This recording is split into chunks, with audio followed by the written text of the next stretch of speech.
एखाद्या व्यक्तीला नेहमी नाव ठेवतात, काहीतरी त्या कोणाचे पण दोष काढत राहतात. जे कुठंतरी बसले तर ते जो माणूस तिथं अनुपस्थित आहे त्याबद्दल वाईट बोलणे, त्याचे दोष सांगणे लोकांना. तर मित्रांनो, हे असे जे लोक आहेत तर ते आयुष्यामध्ये कधीच प्रगती करू शकत नाहीत, कारण की त्यांचा पूर्ण आयुष्य हे लोकांचे दोष काढण्यामध्ये जातो. मित्रांनो, प्रत्येक व्यक्ती हा जन्माला आला तर त्याच्यामध्ये थोडेफार गुण दोष असतात.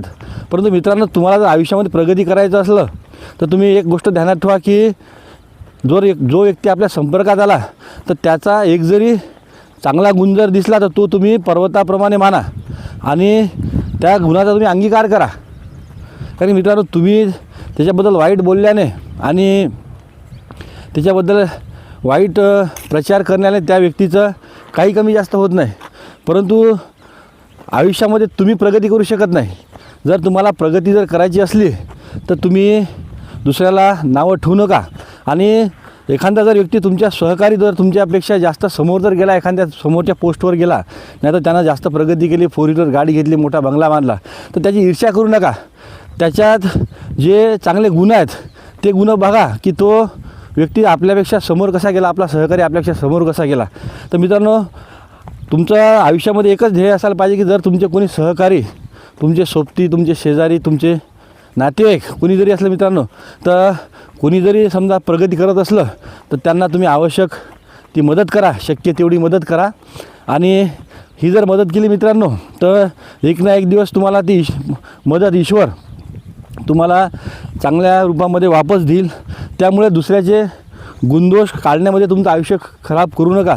या पृथ्वीवर आपण ठराविक कालावधीसाठी इथं आलेलो आहे. हे पृथ्वीचे काही आपण मालक नाही आहे.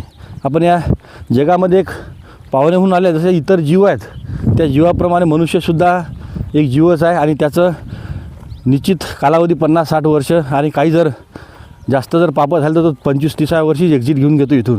तर त्यामुळे मित्रांनो, साधं लॉजिक आहे की कोणाबद्दल बी काही बोलायच्या असल्यास अगोदर 2 मिनिटे विचार करा आणि शक्य होईपर्यंत त्याबद्दल वाईट विचारसुद्धा करू नका. तुमचा आयुष्याचा वेळ खूप कमी आहे. तुम्ही घरी लक्ष द्या की आपल्या घरी जर इतर त्यांच्या आरोग्याकडे लक्ष द्या.